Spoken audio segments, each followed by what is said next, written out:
17 വയസ്സ് 26 വയസ്സ് വരെ അതിന് പുറകെ നടക്കുന്നു. രക്ഷപ്പെടാൻ ചിന്തിക്കാൻ പോലും പറ്റാത്ത ഒരു സിറ്റുവേഷൻ. 26 വയസ്സിൽ നാട് വിട്ടു പോകുന്ന സിറ്റുവേഷൻ എനിക്ക് ഉണ്ടായി. എറണാകുളത്തോട് ഞാൻ താമസം മാറി. ബാംഗ്ലൂർ തമിഴ്നാട്ടിലൊക്കെ ആയിരുന്നു ഞാൻ കുറെ കാലങ്ങളായിട്ട്. അതിനുശേഷം അമ്മ പറഞ്ഞു ആ സ്ഥലത്തേക്ക് എനിക്ക് താമസിക്കാൻ കഴിയില്ല, ഞാൻ കേരളത്തിൽ നീ എവിടെ വേണം നിന്ന് ഞാൻ വരാതെ പറഞ്ഞപ്പോൾ ഞാൻ അമ്മയ്ക്ക് വേണ്ടി എറണാകുളം സെലക്ട് ചെയ്താൽ എറണാകുളത്ത് ഞാൻ എന്റേതായ പ്രവൃത്തി നടത്തി മുന്നോട്ട് പോവുകയാണ്. അങ്ങനെ പോയിക്കൊണ്ടിരിക്കുന്ന ഇഷ്ടപ്പെട്ട പെൺകുട്ടി ഉണ്ട്. ഒരു തരത്തിലും കിട്ടില്ല ഉറപ്പാ. കാരണം എന്റെ വീട്ടിലെ സാഹചര്യം പച്ച മോശമാണ്. വീടില്ല, അതേപോലെ ജോലിയില്ല, അച്ഛൻ കൂടെയില്ല, വീട് സാഹചര്യം മോശമാണ്. പ്രദേശത്ത് യൂത്തിൽ ഏറ്റവും കൂടുതൽ പ്രയാസം അനുഭവിക്കുന്ന ഈ വീട്ടുകാരായിരിക്കും. പക്ഷെ ഇന്ന് മൈലേഷ്യ എന്ന് പറയുന്ന ഒറ്റ ഓപ്പർച്യൂണിറ്റി കാരണം എനിക്ക് ജീവിതം കിട്ടിയത് എനിക്ക് ഉറപ്പിച്ചതായാണ്. ഇല്ലെങ്കിൽ ഇന്ന് എന്റെ കുടുംബത്തിലെ ആളുകൾ നിൽക്കുന്നത് പോലെ കല്യാണം കഴിക്കാൻ നിൽക്കേണ്ട ഒരു സിറ്റുവേഷൻ ഒരുപക്ഷെ എനിക്കും വന്നേക്കാം. ഇന്ന് സത്യം പറഞ്ഞാൽ മൈലേഷ് ഒറ്റ കാരണം ധൈര്യം ഞാൻ അവളെ വീട്ടിൽ പോയി ചോദിച്ചു, എനിക്ക് കുട്ടിയെ ഇഷ്ടമാണ്, കെട്ടിച്ചു ഒറ്റയ്ക്ക് ചോദിച്ചോണ്ടായിരിക്കും വിളിച്ചോണ്ടാണ് എനിക്ക് ഓർമ്മയില്ല. എന്തായാലും പെണ്ണ് എനിക്ക് തന്നിട്ടുണ്ട്. എന്താ എനിക്ക് എന്നോട് തന്നത് എനിക്ക് ഓർമ്മയില്ല. കാരണം എനിക്ക് വീടോ കാര്യമൊന്നുമില്ല. ഞാൻ പൊന്നുകൾ പോയി ഒറ്റ കാര്യം പറയുന്നു. ആ അമ്മയുടെ അച്ഛനെ കാണാൻ അച്ഛൻ വീട്ടിലായിരുന്നു. അമ്മയുടെ കാര്യം പറഞ്ഞു. ഞാൻ വീട്ടിൽ നിന്ന് പുറത്തിറങ്ങി. ഉറപ്പാണ് ഓർമ്മ ചോദിച്ചു. വീട്ടിൽ സമ്മതിച്ചിട്ട് ഇറങ്ങി പോകാൻ തയ്യാറായി കൊണ്ടുവരാൻ തയ്യാറാന്ന് പറഞ്ഞു. അത്ര ധൈര്യം എനിക്കുണ്ട് പറഞ്ഞു. ബോർഡ് വന്നു അപ്പൊ കളിയില്ലാന്ന്. അപ്പൊ ഞാൻ ഉറപ്പിച്ചു തേച്ചന് ഞാൻ വിചാരിച്ച സമയത്താണ് പിന്നെ ഒന്നുമില്ല, അച്ഛൻ തന്നെ പറഞ്ഞു തരാന്ന് പറഞ്ഞു. അതിനൊന്നും നോക്കില്ല. കർണാടക ചൊട്ടാനിക്കാൻ അന്നത്തെ വെച്ച് ഞങ്ങളുടെ കല്യാണം കഴിഞ്ഞ അന്ന് ഞാൻ റൂബി എന്ന് പറഞ്ഞ ഭയങ്കര വീട് ജീവിതത്തിൽ വരുന്നത് തോന്നിയപ്പോഴാണ് പെണ്ണ് കാണാൻ ധനീസാറാണ് എന്നെ പെണ്ണ് കാണാൻ വേണ്ടി എന്റെ കൂടെ വന്നത്. അപ്പൊ ഇതൊക്കെ പറഞ്ഞു ധരിച്ചാൽ ഏതൊരു ചെറുപ്പക്കാരനും തീർച്ചയായും ഇതൊക്കെ ആയിരിക്കും. പക്ഷെ അവരുടെ സ്വപ്നം ഞാൻ കരുതുന്നു. ശരിയല്ലേ? ജീവിതം വേണം. ലൈഫ് എന്ന് പറഞ്ഞ ഒറ്റ ഇന്നിങ്സാ. അടുത്ത ജന്മം നോക്കാന്ന് പറയാൻ പോയി വന്നാലേ കാണണം. വിശ്വാസപരമായിട്ട് നന്മ ചെയ്യാൻ വേണ്ടി വിശ്വസിക്കുന്നത് അടുത്ത ജന്മം ഉണ്ട് എന്ന്. നന്മ ചെയ്യാൻ വേണ്ടി തീർച്ചയായും വിശ്വസിക്കാൻ പറ്റുന്ന ജന്മമുണ്ട്. പക്ഷേ ബിസിനസ് പരമായിട്ട് ചിന്തിക്കുന്ന ഒറ്റ ലൈഫിൽ ഒറ്റ ഇന്നിങ്സ് അടുത്ത ജന്മം നോക്കാമെന്ന് ചിന്തിക്കുന്നത് അത് ഇപ്പൊ തന്നെ നേടിയെടുത്തേക്കണമെന്ന് വേറൊരു വിശ്വാസം നമുക്ക് നല്ലതാണ്. ഏതായാലും അങ്ങനെ എന്റെ ജീവിതത്തിൽ ഇവിടെ കടന്നു വരുന്ന ഒരു വൈഫാണ് ഇതാണ് എന്റെ മോട്ടിവേഷൻ. തീർച്ചയായിട്ടും കാരണം അമ്മയുടെ ജീവിതം വിജയിക്കാത്തതുകൊണ്ട് തന്നെ എനിക്കൊന്ന് വിജയിക്കണം എന്നൊരു ആഗ്രഹമാണ് സത്യം പറഞ്ഞാൽ എന്റെ ബിസിനസ് ചെയ്യിപ്പിച്ച വൈഫ് സപ്പോർട്ടായി. പക്ഷെ ആ സമയത്ത് സത്യം പറഞ്ഞാൽ മൈ ലൈഫ് വന്ന് പെട്ടുപോയ സിറ്റുവേഷൻ വരെ ഉണ്ടായിരുന്നു.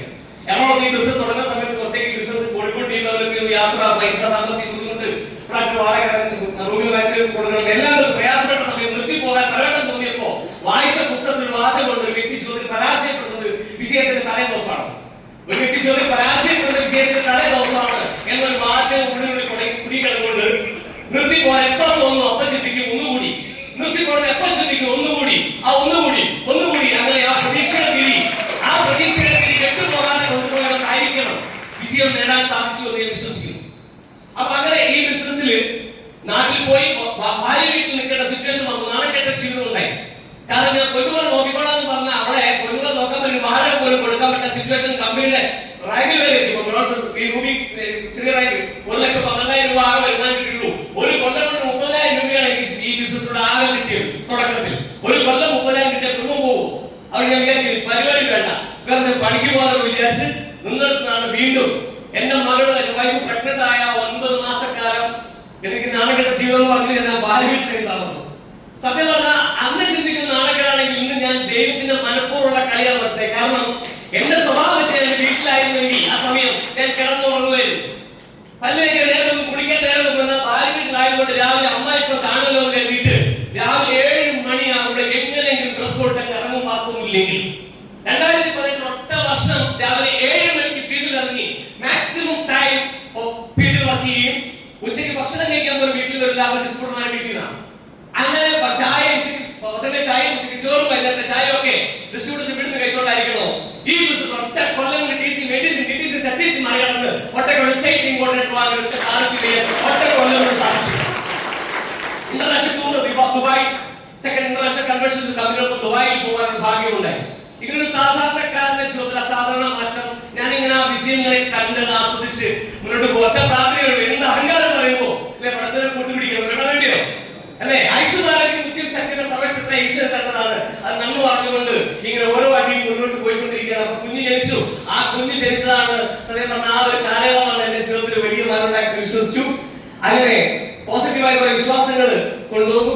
അങ്ങനെ ട്രെയിനർ പറഞ്ഞു നിങ്ങൾ സ്വപ്നം കാണുക 2, 3, 4 കൊല്ലം നിങ്ങൾക്ക് നിങ്ങളെ കാണാൻ കഴിഞ്ഞാൽ ഇന്ന് ഞാൻ ഈ ചീഫ് ഗസ്റ്റ് നിങ്ങൾ കാണാൻ പറ്റിയാൽ തീർച്ചയായിട്ടും നിങ്ങളുടെ ജീവിതത്തിൽ വിജയം ഉണ്ടാവും പറഞ്ഞപ്പോൾ എഴുതി വെച്ചു. 2017 എഴുതി വെച്ചു. 2020 2,10,000 അടിക്കണം. പക്ഷെ കൊറോണ കൊണ്ട് 2020 29-ാമത്തെ വയസ്സിൽ 2,10,000 ടച്ച് ചെയ്യാൻ സാധിച്ചു. 26-ാമത്തെ വയസ്സിലാണ് ബിസിനസ് വലിയ ഒരു മാറ്റം ഉണ്ടായി. അങ്ങനെ ഓട്ടോ കാറൊക്കെ വാങ്ങി. ആദ്യത്തെ ബൈക്ക് വാങ്ങുന്നത് വൈഫിന്റെ വള വിറ്റിട്ടാണ്. കാരണം ബൈക്ക് വാങ്ങിക്കുന്ന സാഹചര്യം സംഭവിച്ചിട്ടില്ല. ആ വൈഫിന്റെ കല്യാണ കേസെടുത്ത് വൈഫിന് വളർത്തി സെക്കൻഡ് വണ്ടി എറണാകുളത്ത് മേടിക്കുന്നത്. ഇതിന്റെ കൊണ്ടാണ് കുതിരയുടെ പോലെ 4 മിനിറ്റ് എന്താ പറയാ പിടിച്ചെടുക്കുന്ന ഭരണാധികാരിയെ പോലെ ആ കുതിരപ്പുറത്ത് പോകുന്നത് പോലെ ഈ വാഹനത്തിന്റെ മുകളിൽ ഓടി. പെട്രോള് പമ്പിന് മുന്നിൽ കൂടെ പോയാൽ നല്ല മൈലേജാ. 125cc XCD. അതുകൊണ്ട് എന്തിനാണ് എടുത്ത് ഓടാൻ തന്നെ മാത്രം തീരുമാനിച്ചില്ല. സൗന്ദര്യം നോക്കിയിട്ടില്ല. മൈലേജ് ഇമ്പോർട്ടന്റ് ആണ്. എടുത്തോടി ഈ വണ്ടി. ഇയാള് കാരണം ഒന്നും ഇയാള് വീട്ടിൽ നിൽക്കുന്നുണ്ട്, ഓടിക്കുന്നത് പത്താം സൈഡായി കിടക്കുന്നുണ്ട്.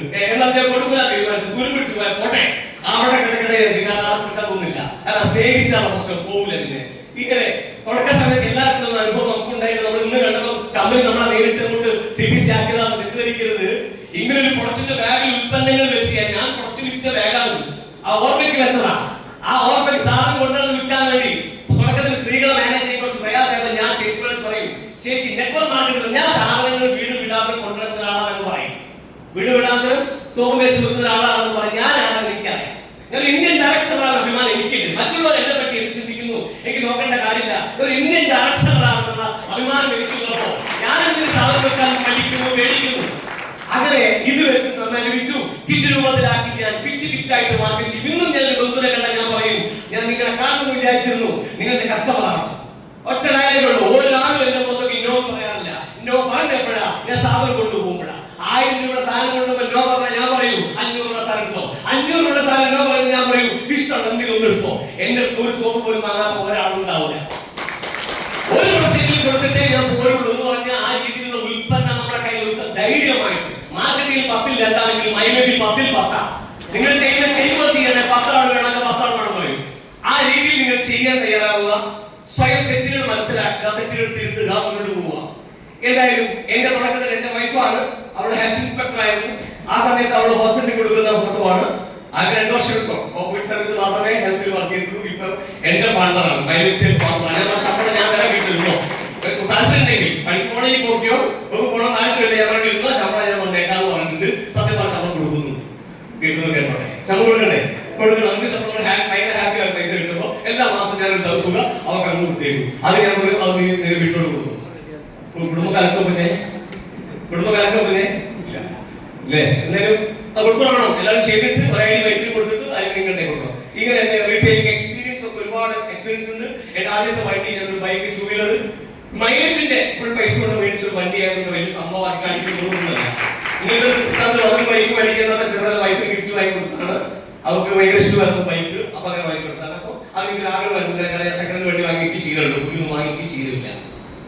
അപ്പോ അതുമായിട്ട് ഞാൻ പോയി. അത് ബെൽസറിൽ കൂടെ ഇങ്ങനെ ഒരുപാട് ടെൻസിന്റെ കൂടെ നമ്മളെ പ്രസാദ് സാർ ഒരുപാട് വലിയ ലീഡേഴ്സിന്റെ കൂടെ ഒരു കൊടീശ്വരന്മാരെ ചിരിക്കുന്നു കാണിക്കാൻ കമ്പനി ഉണ്ടായതാണ്. സാധാരണക്കാരെ കൊണ്ടത് അതിനായിട്ട് മനുഷ്യരില്ല. അപ്പൊ എങ്ങനെയാണ് കൊടീശ്വരന്മാർ ജീവിക്കുന്നത് കാണിക്കാൻ വേണ്ടി കമ്പനി കൊണ്ട് ഇപ്രാവശ്യം അത് ആ അവിടുത്തെ ശ്രേഷ്ഠ ഹോട്ടൽ എന്റെ പേരിലാണ് മുഖ്യ തെളിവാണ്. കാരണം ആ TV എന്റെ വീട്ടുകാരെ കാണുന്നുണ്ട്. അപ്പൊ അതിനകത്ത് എന്റെ പേരിലേക്ക് ഞാൻ വേറൊരാളെ റൂം താമസിക്കാം. എന്റെ പേരിൽ തന്നെയായിരിക്കും ആ റൂം ബുക്ക് ചെയ്താ. റൂം ബുക്ക് ചെയ്യാൻ പോയിട്ടില്ലേ, അത് നമുക്ക് വലിയ സംഭവമായി എനിക്ക് തോന്നുന്നു. നിങ്ങൾ ചെറിയ സംഭവമായിരിക്കും, പക്ഷെ എനിക്ക് വലിയ സംഭവം കൈയടിച്ചു. എനിക്ക് വലിയ കാര്യം ചിന്തിച്ചോളൂ. നോക്കൂ, ഇതുപോലെ ദുബായിലെ കാഴ്ചകളൊക്കെ തീർച്ചയായും വളരെ സന്തോഷം. അതൊരു ടൂർ പോലെയാണ്. ഞാൻ എന്റെ പാസ്പോർട്ട് എടുത്തത് ജോലിക്ക് പോകാൻ വേണ്ടിയിട്ട് പാസ്പോർട്ട് എടുത്താണ്. ഞാൻ ബദർ ഗൾഫിൽ ജോലിക്ക് പോയി. എനിക്ക് ആ പാസ്പോർട്ടിൽ എനിക്ക് ടൂറിന്റെ സീലാണ് എടുത്തോണ്ടിരിക്കുന്നത്. ഇതിനടുത്ത് തായ്ലൻഡിലേക്ക് പോകാൻ വേണ്ടി ഫാമിലി റെഡി നിൽക്കുവാണ്.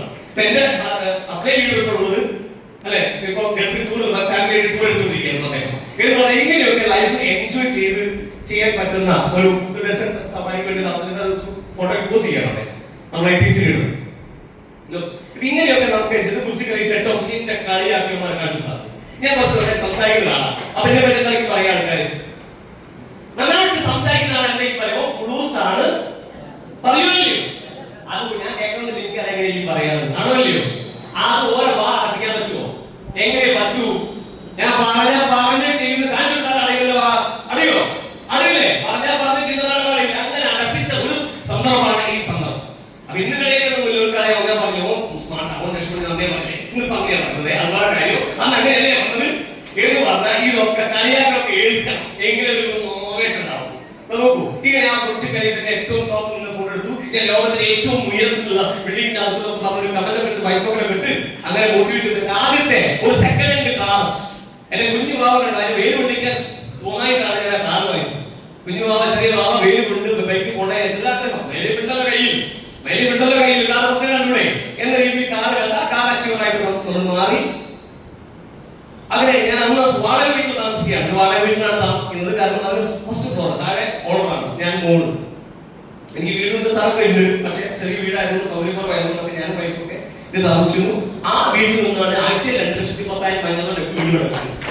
ഇവിടെ വാങ്ങിക്കുന്നത് അപ്പോൾ ഒരാൾ പറയുകയാണ്, ആ ഗർഭം നിൽക്കുന്ന 2,10 വാങ്ങിയവരാണെന്ന്. കളിയാക്കില്ല 2,10 വാങ്ങിയത് ഗർഭം നിൽക്കുമ്പോൾ കളിയാക്കില്ല. ആ കളിയാക്കിലേറ്റ സമയത്ത് തീർച്ചയായിട്ടും ലക്ഷ്യത്തിൽ പിന്നെ കഴിഞ്ഞ 3 വർഷമായിട്ടുള്ള ലാൻഡ് മാർക്കിന്റെ പ്രോപ്പർട്ടിയാണ് കോഴിക്കോട് താമസിച്ചുകൊണ്ടിരിക്കുന്നത്. അപ്പൊ ഇങ്ങനെ ഒരു 26 വയസ്സിൽ ഞാൻ എത്തിയ സംഭവം 26 വയസ്സിൽ ഒരു ചെറിയ ഷെഡിൽ താമസിച്ച എന്റെ ജീവിതം തീർച്ചയായിട്ടും 30 വയസ്സാകുമ്പോൾ ലാൻഡ് മാർക്ക് ഫ്ലാറ്റിൽ താമസം മാറുമെന്ന് പറയുമ്പോൾ എന്നെ സംബന്ധിച്ച് ചെറിയ കാര്യമല്ല. നിങ്ങളെ സംബന്ധിച്ച് ചെറിയതായിരിക്കാം, എന്നെ സംബന്ധിച്ച് വലിയൊരു മാറ്റമാണ്. ഇന്ന് ഇതെന്ന് പറയുമ്പോൾ സെക്യൂരിറ്റി ഞാൻ ചിന്തിക്കുന്നത് ഞാൻ തന്നെയാണോ പോണത്. ഇപ്പൊ ജയിച്ചു പോയാൽ അങ്ങനെ ജയിച്ചു പോവുകയാണ്. സെക്യൂരിറ്റി കൊണ്ടുവരുമ്പോൾ സെക്യൂരിറ്റി ഇരിക്കും, ഞാൻ നോക്കുന്നില്ല. അതോട്ടൊക്കെ ആ ഒരു ലൈഫ് സ്റ്റൈൽ ഉണ്ടാക്കിയെടുക്കാൻ നമുക്ക് സാധിച്ചു. നമ്മൾ സമയത്ത് ഇതുപോലെ പക്ഷെ ബാക്കി ചെയ്തു വീട്ടിൽ കയറില്ല, എന്തായാലും വീട്ടിൽ കയറില്ല. വീട്ടിൽ കയറി സാർ പറഞ്ഞതുപോലെ നമ്മൾ മടിയല്ലേ, ഇപ്പൊ വീട്ടിൽ കയറാൻ പഠിച്ചിട്ട് ഭക്ഷണം പാകം ചെയ്ത് റോഡായി ഇരുന്ന് കഴിച്ച് സത്യം ടീം ഡെവലപ്പ് ചെയ്യാൻ വേണ്ടി നല്ല ടീമിനെ ഇതേപോലെ ടീമിനെ കുറെ ആളുകളെ ഇന്ത്യൻ ഓഫീസിൽ വന്ന് കാര്യം പഠിപ്പിച്ചു. കുറെ പഠിപ്പിച്ചു. ഇന്ന് സത്യം പറഞ്ഞ കഴിവില്ല, ആരെ വിളിച്ചാൽ പോയാൽ മതി. ഇപ്പൊ ആരും വിളിക്കാത്തത് ഞാൻ പുതിയ ടീമിന്റെ പ്രവർത്തനങ്ങളിൽ നടക്കുവാണ്. എറണാകുളത്ത് ഒരു ഫ്ലാറ്റ് കൂടി വാങ്ങിയിട്ടുണ്ട്. പിന്നെ പ്രശ്നം ഉണ്ടാക്കിയിട്ടില്ല. എറണാകുളത്ത് ഒരു ഫ്ലാറ്റ് എന്തിനാണ് തെറ്റിയിരിക്കുന്നത്? റെന്റിന്റെ 1 BHK ഫ്ലാറ്റ് കൂടി പെട്ടൊന്നുമില്ല, എനിക്ക് പോയി താമസിക്കാൻ വേണ്ടിയിട്ടാണ്. ഒരാഴ്ച എറണാകുളം ഒരാഴ്ച കോഴിക്കോട് താമസം നടത്തിയാൻ വേണ്ടിയിട്ട് അടുത്തൊരു ഫ്ലാറ്റ് കൂടി തന്നെ കഴിഞ്ഞ അഡ്വാൻസ് കൊടുത്തിട്ടാണ് കഴിഞ്ഞ ദിവസം വന്നത്. എന്തായാലും ഇതേപോലെ വലിയൊരു മാറ്റത്തിന് തയ്യാറായിക്കൊണ്ടിരിക്കുകയാണ് നമ്മളെല്ലാവരും. നിങ്ങൾക്ക് ഓരോ പദ്ധതികളിലും ഉണ്ട്. ആഴ്ച 2,10,000 കിട്ടിയ എന്റെ സ്റ്റേറ്റ്മെന്റ് ആണ്. എന്റെ ഏറ്റവും വലിയ ആഗ്രഹമായിരുന്നു നമ്മൾ വർക്ക് ചെയ്യുന്ന ടീമിലെ ഒരു പില്ലറായിട്ട് മാറണം. അതിനുവേണ്ടി ഒരുപാട് ആഗ്രഹിച്ചിട്ടുണ്ടായിരുന്നു. മനസ്സറിയിച്ച് അങ്ങനെ ഒരു ഫോട്ടോ കാണാൻ ഭയങ്കര ആഗ്രഹം. അങ്ങനത്തെ ഒരു പില്ലർ ലിസ്റ്റിൽ എനിക്ക് എത്തിപ്പെടണം. ബെല്ലിസാറിന്റെ ഓർഗനൈസേഷനിൽ പ്രധാനപ്പെട്ട ലീഡറായിട്ട് എന്നെ അവർ അറിയപ്പെടണം ഒരു ആഗ്രഹമായിരുന്നു. ഇത് സ്കില്ലിന്റെ എക്സാം എഴുതുന്ന സമയത്ത് എനിക്ക് ഇന്റലിജൻസ് സെയിൽസ് പ്രൊഫഷൻ ഒരു സർട്ടിഫിക്കറ്റ് ഓർഗനൈസേഷൻ എനിക്ക് അത് കിട്ടിയതിന്റെ ഒരു സർട്ടിഫിക്കറ്റ് ഇതിൽ വെച്ചു എന്ന് മാത്രമേ ഉള്ളൂ. അതേപോലെ ഇത് എനിക്ക് ഏറ്റവും സന്തോഷത്തിന്റെ സംഭവമാണ്. രണ്ടാമത്തെ കാറ് വാങ്ങുന്ന സമയത്ത് ഈ പൂജ ചെയ്യുന്നത് എന്റെ അമ്മ ജോലിക്ക് പോയ വീട്ടിലെ തിരുവേനിയാണ്. എന്റെ ഭയങ്കര ഇഷ്ടമുള്ളതാണ്. അമ്മ വീട്ടു ജോലിക്ക് പോകുക എന്നവരുടെ വീട്ടില്, ആ വീട്ടു ജോലിക്ക് പോകുന്ന വീട്ടില് അവർ നമ്പൂതിരിമാരാണ്. അവരാണ് എന്റെ വാഹനം പൂജിച്ചത്. കാരണം ആത്മാർത്ഥമായിട്ട് പൂജിക്കുന്നത് എനിക്കറിയാം എന്ന് പറഞ്ഞാൽ അതുകൊണ്ട് സത്യം പറഞ്ഞാൽ വളരെ ഹാപ്പിയാണ്. ഇതിപ്പോ എന്റെ ID ആണ്, ഡീറ്റെയിൽസ് ആണ്. ഇത് നമ്മുടെ വീഴ്ച ഞാൻ ആഗ്രഹിച്ചു. അദ്ദേഹം എന്റെ കുടുംബത്തെ അദ്ദേഹം അറിയണം. അദ്ദേഹം ആഗ്രഹിച്ചു മുഹമ്മദ് വളരെ ഇഷ്ടമാണ് അറിയണം എന്നൊരു ആഗ്രഹം എന്ന് പറഞ്ഞാൽ അച്ചീവറായിട്ട് നന്നായി അവരെ അറിയുള്ളൂ. ഇത് തോന്നുന്നുണ്ട്. തീർച്ചയായിട്ടും അദ്ദേഹത്തോടൊപ്പം ഇത് നിൽക്കാനും അദ്ദേഹത്തിന്റെ ഓഫീസൊക്കെ കണ്ടപ്പോൾ ഒരു കൗതുകം തോന്നി. ഇങ്ങനെ ഒരു ഓഫീസൊക്കെ വേണം. അങ്ങനെ ഇങ്ങനെ കുഞ്ഞു കുഞ്ഞു സ്വപ്നങ്ങളൊക്കെ ചെറുതും വലുതുമായ സ്വപ്നങ്ങൾ മുളച്ചാണ് നമ്മുടെ ജീവിതത്തിൽ വിജയിച്ചു. നിങ്ങൾ തീർച്ചയായിട്ടും ചന്ദന ചായ ചന്ദനം മടക്കും, ആന ചായ ചാണം മടക്കുന്ന എങ്ങനെയല്ലേ? അങ്ങനെയാണോ? രക്ഷപ്പെടണം മാത്രം ആലോചിക്കുന്ന വിഭാഗത്തിൽ കൂടെ നിന്നാൽ മതി. രക്ഷപ്പെടുന്നത് മാത്രമാണ്. കഞ്ചാവലിക്കല്ല, അല്ലെ MDPക്കല്ല. ആണോ? നമ്മുടെ ലഹരി എന്താ? നമ്മുടെ ലഹരിയുടെ ജീവിതത്തിൽ വിജയിക്കുന്ന ലഹരിയ. ഒരു സാധാരണക്കാരൻ അസാധാരണക്കാരനാകുമ്പോൾ രാജ്യം രക്ഷപ്പെടും. ആണോ ഇല്ലയോ? പെർകാപിറ്റ ഇൻകം വളരുമ്പോ രാജ്യത്തിന് ആളുകൾ വരുമാനം വർദ്ധിക്കുമ്പോ ആളുകൾ വരുമ്പോൾ രാജ്യം രക്ഷപ്പെടുകയാണ്. അപ്പൊ അത്ര വലിയ യുദ്ധത്തിനാണ് നമ്മൾ നിൽക്കുന്നത് പറഞ്ഞാൽ ഇന്ന് തീർച്ചയായും തലമുറയ്ക്ക് ഏറ്റവും അനിവാര്യമായ ഒരു ഓപ്പർച്യൂണിറ്റിയാണ് MI യാതൊരു തർക്കവുമില്ല. ഇത് ഞങ്ങളുടെ കോഴിക്കോട് ഒരുപാട് രാവിലെ മരുന്ന് വായിക്കുന്ന സ്ഥലത്ത് ഒരുപാട് വിഷമമാണ്.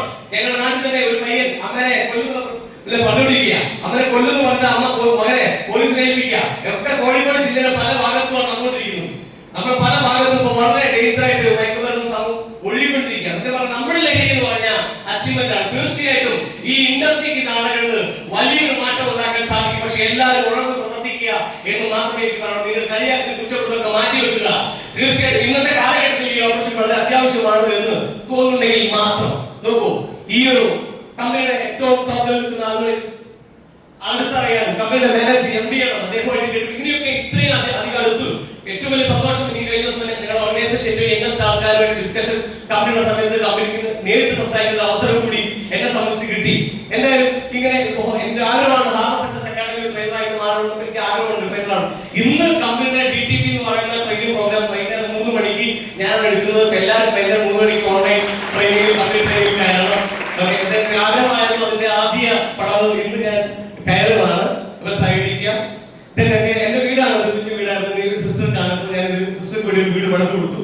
അപ്പൊ അത് ഈ മൈലേജിന്റെ പൈസ കൊണ്ട് മാത്രം ഒരു കടവില്ലാതെ ആ വീട് ഞാൻ പൊളിച്ചു. എന്റെ സിസ്റ്ററാണ്, എന്റെ സിസ്റ്ററും അച്ഛന്റെ സിസ്റ്ററും കല്യാണം കഴിക്കാത്ത സിസ്റ്റർ എന്റെ ഉത്തരവാദിത്തമാണ്. അതുകൊണ്ട് ഇവർക്ക് രണ്ടുപേർക്ക് പോയിട്ട് ഞാൻ ഒരു വീട് പണിത് കൊടുത്തു. കാരണം ഇപ്പൊ ആ വീട്ടിലെ വലിയ വലിയ പണികളൊക്കെ കഴിഞ്ഞു. ആഴ്ച കിട്ടുന്ന എന്റെ ചെലവുകൾ കഴിഞ്ഞ് ബാക്കിയുള്ള പൈസ കൊണ്ട് വലിയ വലിയ വീട്. ഇത് വളരെ എന്റെ STC ലീഡറാണ് ഈ ഇരിക്കുന്നത്. അദ്ദേഹം ഈ ഫോണുണ്ട്, അദ്ദേഹമാണ് വീട് പണിത് തന്നത്. അത് നന്ദി അറിയിക്കാണ്. സ്വന്തം വീട് പോലെ ആത്മാർത്ഥമായിട്ട് അതൊന്നും കൈവെക്കാണ്. എന്റെ STC ലീഡർ വീട് ഉണ്ടാക്കുന്ന വ്യക്തിയുണ്ട്. അദ്ദേഹമാണ് എനിക്ക് വീട് പണിത് തന്നത്. അദ്ദേഹത്തിന്റെ ടീമുകൾക്ക് വീട് പണിതുന്നത്. കാരണം വെച്ചാൽ സ്വന്തം വീടൊക്കെ നോക്കുന്നത് വെച്ചാൽ അതേപോലെ തന്നെ ആ വീടിന്റെ പണി ഏകദേശം അദ്ദേഹം കമ്പനി അദ്ദേഹത്തിന്റെ ഐഡിയയിൽ അദ്ദേഹം ഡിസൈൻ ചെയ്തു തന്നു. ഏകദേശം കുറച്ചുകൂടി അപ്പുറത്തേക്ക് പണി ഞാൻ ഫോട്ടോ എടുത്തിട്ടില്ല. എന്തായാലും അങ്ങനെ അവർക്ക് വീട് പണിത് കൊടുക്കാൻ നമുക്ക് സാധിച്ചു. പറയാതെ നമ്മൾ പൈസ ഉണ്ടാകുമ്പോൾ പാവപ്പെട്ട സഹായിക്കണം വേണം വേണ്ടിയോ? ആദ്യം പാവപ്പെട്ട ഞാൻ സഹായിച്ചു. അതല്ലയോ ഒരുപാട് പാവപ്പെട്ടവരെ സഹായിക്കണമെന്നാണ് എന്റെ ആഗ്രഹം. അല്ലെ, അതിന് ദൈവം അനുഗ്രഹിക്കുവാൻ ആഗ്രഹിക്കുന്നു, പ്രാർത്ഥിക്കുന്നു. നോക്കൂ, ഇതിപ്പോ ഞാൻ ലാൻഡ്മാർക്കിന്റെ ഫ്ലാറ്റിൽ താമസിക്കുന്ന, ഞാൻ നല്ല സെറ്റപ്പിൽ താമസിക്കുന്നു. അതുകൊണ്ട് തീർച്ചയായിട്ടും അത് ആദ്യം എന്റെ വൈഫിനോട് പറഞ്ഞ കാര്യം, ആദ്യം എന്റെ ദൈവത്തിൽ നിൽക്കുന്ന അമ്മയും അച്ഛൻ നിൽക്കുന്ന ആ ഒരു വീട് വൃത്തിയുടെ പണി കഴിഞ്ഞിട്ട് നമ്മളൊരു വീടിനെ കുറിച്ച് ചിന്തിക്കാൻ പോയുള്ളൂ എന്ന് എന്റെ വൈഫിനോട് ആദ്യം പറഞ്ഞത്. വൈഫും കട്ടസപ്പോർട്ടാണ്. അങ്ങനെ വലിയ പ്രീകോസും കാര്യങ്ങളൊക്കെ എന്റെ ടീമിലെ പ്രധാനപ്പെട്ട ലീഡേഴ്സ് ഇന്ന് എന്റെ നാഷണൽ ടീം കൊണ്ടിട്ട് എന്റെ ടീം ഏറ്റവും ടോപ്പായി നിൽക്കുന്ന സാധാരണ ഒരു കുറിപ്പിടിക്കാത്ത ഒരു പ്രതിഭേട്ടൻ ശ്രീജാമൻ എന്ന് പറഞ്ഞ ലീഡറാണ്. ഫാമിലിയാണ്, വളരെ സാധാരണ ഫാമിലിയാണ്. വീട്ടിൽ പോകുന്ന സമയത്ത് ചോദിക്കുന്ന വീട്ടില് വളരെ സാധാരണ ഫാമിലി ആയിരുന്ന ആ ലേഡി ലീഡർ എന്ന് പറയുന്ന ഒരു ബൈക്ക്, സൈക്കിൾ പോലെ പാന്റ് പോലെ ലൈഫ് എടുക്കാത്ത വളരെ സാധാരണക്കാരനായ വ്യക്തി. അത്തരത്തിൽ സാധാരണ വ്യക്തി നാഷണൽ ടീം കോർഡിനേറ്ററായി രണ്ട് ബാറൊക്കെ എടുത്ത് അദ്ദേഹത്തിന്റെ ലൈഫിൽ വലിയ മാറ്റം ഉണ്ടാക്കാൻ കാരണക്കാരനാവാൻ സാധിച്ചു. വളരെ നമുക്ക് ഉണ്ടാക്കിയതിനേക്കാളും വലിയ സന്തോഷമാണെന്ന് ഞാൻ വിശ്വസിക്കുന്നു. അതേപോലെ മറ്റൊരു ഗ്രേറ്റ് ലീഡറാണ്. അവർ സാധാരണക്കാരാണെങ്കിൽ ഇവർ അധ്യാപകനാണ്. ടീച്ചേഴ്സ് പഠിപ്പിക്കുന്ന ടീച്ചറാണ്. ഇവരെ ഞാനാണ് പഠിപ്പിക്കുന്നത്. എനിക്ക് അത്ഭുതം തോന്നുന്നതാണ്. ഇവരൊക്കെ ഇന്നെ പഠിപ്പിക്കാനാണോ ചോദിച്ചാൽ തീർന്നു. അങ്ങനെ ഒന്നും തോന്നാൻ നല്ല ആക്റ്റോട് കൂടി അധ്യാപകനാണെങ്കിലും എന്റെ മുന്നിൽ കുട്ടിയെ പോലെ ഇരുന്ന് ഞങ്ങൾ അങ്ങനെ ഡിസ്കസ് ചെയ്ത് കളിച്ച് ഇതെന്റെ അപ്കമിംഗ് നാഷണൽ ടീം കൊണ്ടിട്ടാണ്. കണ്ടിന്യൂസ് പെർഫോമൻസ് ബോണസ് അച്ചീവർ ആണ്. ഒരു മികച്ച എലോറേഷനാണ് ശക്തരായിട്ടുള്ള ലീഡേഴ്സ്. അത് മറ്റൊരു ലീഡറാണ് Richard, upcoming NTC leader Richard Balu sir. ഇത് ശക്തരായിട്ട് തൊട്ടടുത്ത NTC ലെവലിൽ എത്തിക്കൊണ്ടിരിക്കുന്ന മറ്റൊരു ലീഡറാണ്. അപ്പൊ ഇങ്ങനെ ശക്തരായിട്ട് ടീമാണ് നമ്മുടെ ഒരുപാട് കറാച്ചി ബസ് ഒരുപാട് കറാച്ചി ബസ്സിനെ ടീം ഒരുപാട് അച്ചീവ്മെന്റുകൾ. ഇനി ഇൻകം എനിക്ക്